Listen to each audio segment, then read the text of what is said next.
மாண்புமிகு முதலமைச்சர் அவர்களும் துணை முதலமைச்சர் அவர்களும் உடனடியாக இங்கு வருகை புரிந்து மருத்துவமனையில் சிகிச்சை பெறுபவர்களையும் அவர்களுக்கு உடன் இருப்பவர்களையும் பார்த்து ஆறுதல் அளித்து இறந்தவர்களுக்கு அஞ்சலியும் செலுத்தி சென்றார்கள்.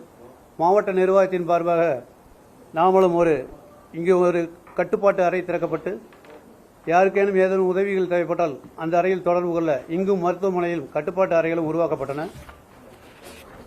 இவை தவிர நமது 39 நபர்களுக்கும் இறந்து போன ராத்திரியோடு ராத்திரியாக இறந்த 39 நபர்களுக்கும் மாண்புமிகு சுகாதாரத்துறை அமைச்சர்கள் மற்றும் மாண்புமிகு முதல்வர் அவர்களின் ஆணையின்படி உடனடியாக பிரேத பரிசோதனை செய்து அவர்களிடம் அனைத்து உறவினர்களிடம் அவைகள் ஒப்படைக்கப்பட்டன.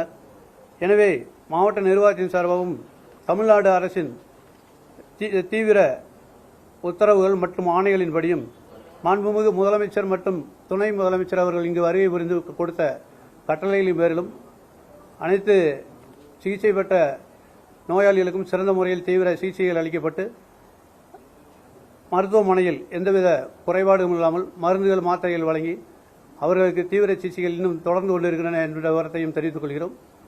எனவே நமது தமிழ்நாடு அரசு எடுத்த சிறப்பான இந்த சீரிய முயற்சியினால் பல்வேறு உயிர்கள் காப்பாற்றப்பட்டதும் மற்றும் இங்கு வருகை புரிந்த அனைத்து பயனாளிகள் மற்றும் நோயாளிகளுக்கு அவர்களுக்கு எங்கிருந்து என்ன மருந்து மாத்திரைகள் வேணுமோ அனைத்தும் வழங்கப்பட்டு சிகிச்சை முறைகள் சிறப்பாக நடைபெற்று வருகின்றன என்ற விவரத்தை மாவட்ட நிர்வாகத்தின் சார்பாக தெரிவித்துக் கொள்கிறேன்.